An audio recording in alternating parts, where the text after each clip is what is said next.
दोस्तों, कहा जाता है कि छलावा एक ऐसी आत्मा होती है जो कि लोगों को बेवकूफ बनाकर उन्हें मारने की कोशिश करती है। और अगर कोई भी इंसान एक बार छलावे के बनाए हुए जाल में फंस जाए तो फिर उसका बच पाना लगभग नामुमकिन होता है। तो आज की एक ऐसी ही कहानी है जो कि पूरी तरह से छलावे के ऊपर है। दोस्तों, ये एक रियल इंसिडेंट है जिसे मेरे साथ शेयर किया है राजस्थान के अलवर ज़िले के रहने वाले किशोर जी ने। तो चलिए आज की कहानी मैं आपको उन्हीं के पॉइंट ऑफ व्यू से सुनाता हूँ। लेकिन कहानी में आगे बढ़ने से पहले अगर आपने इस चैनल को सब्सक्राइब नहीं किया है तो हॉरर स्टोरी सुनने के लिए चैनल को सब्सक्राइब जरूर कीजिए। आप देख रहे हैं बैक हॉरर केपी चौधरी के साथ। हेलो दोस्तों, मेरा नाम किशोर है और मैं राजस्थान के अलवर ज़िले का रहने वाला हूँ। दोस्तों, आज जो घटना मैं आपको सुनाने जा रहा हूँ ये घटना मेरे दादाजी के साथ घटी थी। दरअसल मेरे दादाजी एक पुलिस ऑफिसर हुआ करते थे और वे अक्सर आसपास के गांव में गश्त लगाया करते थे। दरअसल उन दिनों हमारे आसपास के गांव में चोरियां कुछ ज़्यादा ही होती थीं और इसलिए मेरे दादाजी को ये काम सौंपा गया था और मेरे दादाजी लगभग 4 सालों से अपना ये काम बखूबी कर रहे थे। और ऐसे ही एक रात मेरे दादाजी एक गाँव के अंदर गश्त लगाने गए हुए थे। उनके साथ उनका एक ड्राइवर था।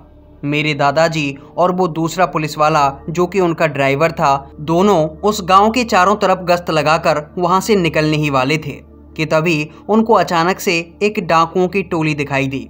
दरअसल उस टोली में 4 से 5 डाकू थे।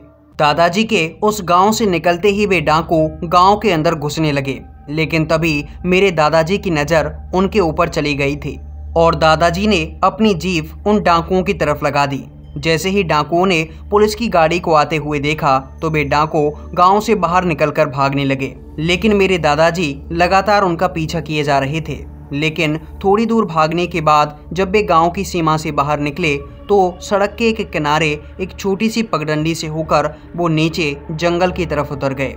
लेकिन जब मेरे दादाजी उनका पीछा करते हुए उस पगडंडी के पास पहुंचे तो उनको पता लगा कि पगडंडी का रास्ता बहुत सकरा है और वहां से वे जीप को आगे नहीं ले जा सकते। इसलिए मेरे दादाजी और वो ड्राइवर दोनों ही गाड़ी को छोड़कर वहां से उतरकर उन चोरों का पीछा करने लगे और थोड़ी देर तक दादाजी ने उन चोरों का पीछा किया। लेकिन थोड़ी देर बाद थककर दादाजी और वो पुलिस ड्राइवर दोनों ही उस जंगल के अंदर बैठ गए और जब वे वहां पर बैठे हुए थे तो उन्हें अजीबोगरीब आवाज़ें आने लगीं।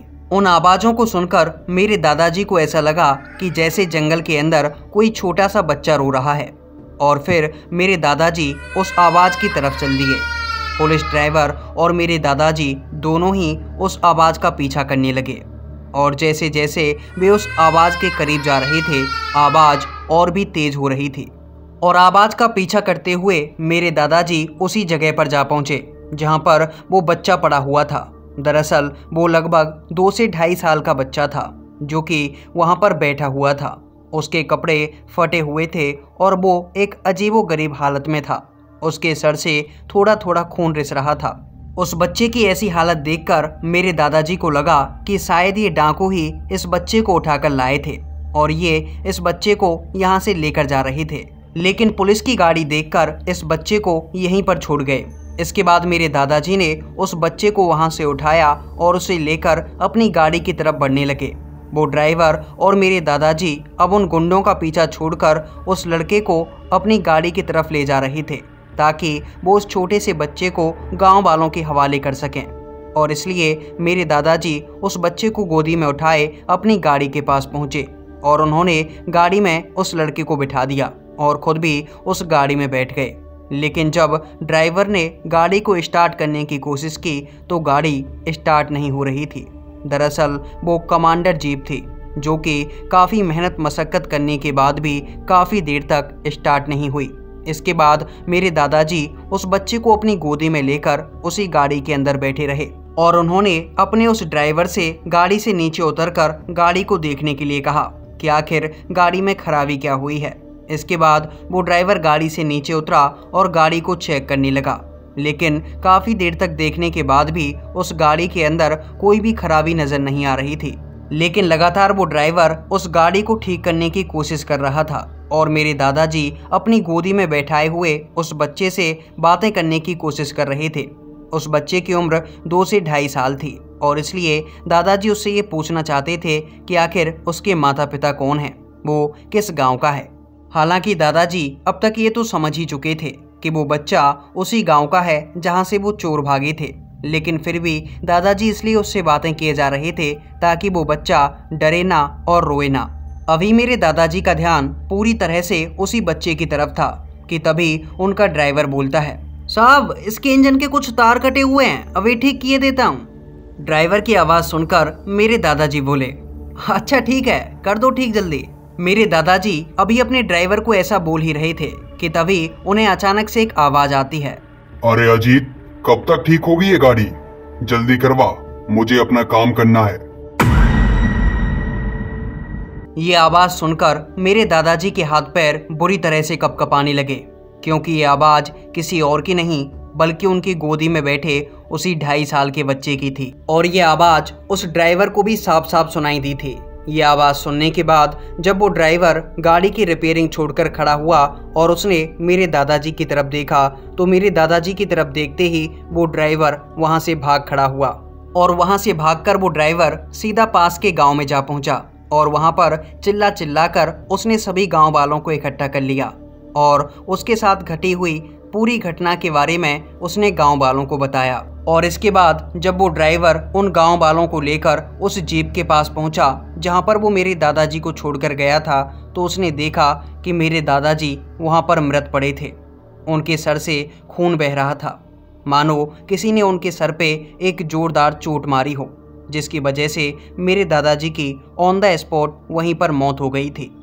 और वो ड्राइवर अगली सुबह मेरे दादाजी की लाश को लेकर हमारे गांव पहुंचा था और फिर उसने गांव वालों को और हमारे सभी घर वालों को बताया था कि जब उसने वो भयानक आवाज़ सुनी थी और वो उस आवाज़ को सुनकर अपनी जगह पर खड़ा होकर मेरे दादाजी की तरफ देखने लगा और उसकी नज़र जैसे ही उनकी गोदी में गई, तो उनकी गोदी में कोई बच्चा नहीं बल्कि एक बड़े से चेहरे वाला एक बड़ा सा इंसान बैठा हुआ था।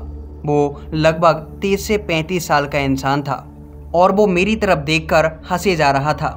इसके बाद जैसे ही साहब ने यानी कि मेरे दादाजी ने उस बच्चे की तरफ देखा था, तो उस बच्चे ने मेरे दादाजी की गर्दन पकड़ ली थी और ये भयानक नज़ारा देखकर मेरे दादाजी का ड्राइवर वहाँ से भाग निकला था और उसकी तो जान बच गई, लेकिन अफसोस कि मेरे दादाजी उस रात नहीं बच पाए थे।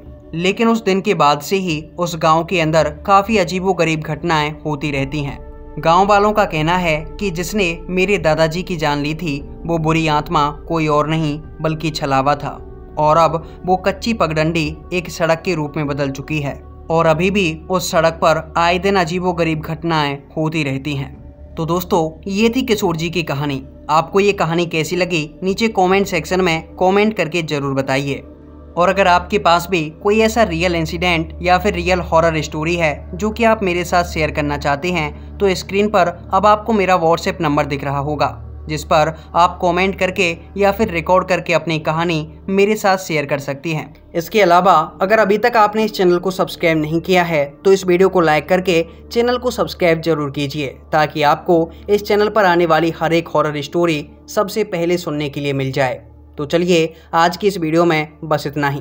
तब तक के लिए डरते रहिए और इंतज़ार कीजिए बैक हॉरर की एक और नई स्टोरी का।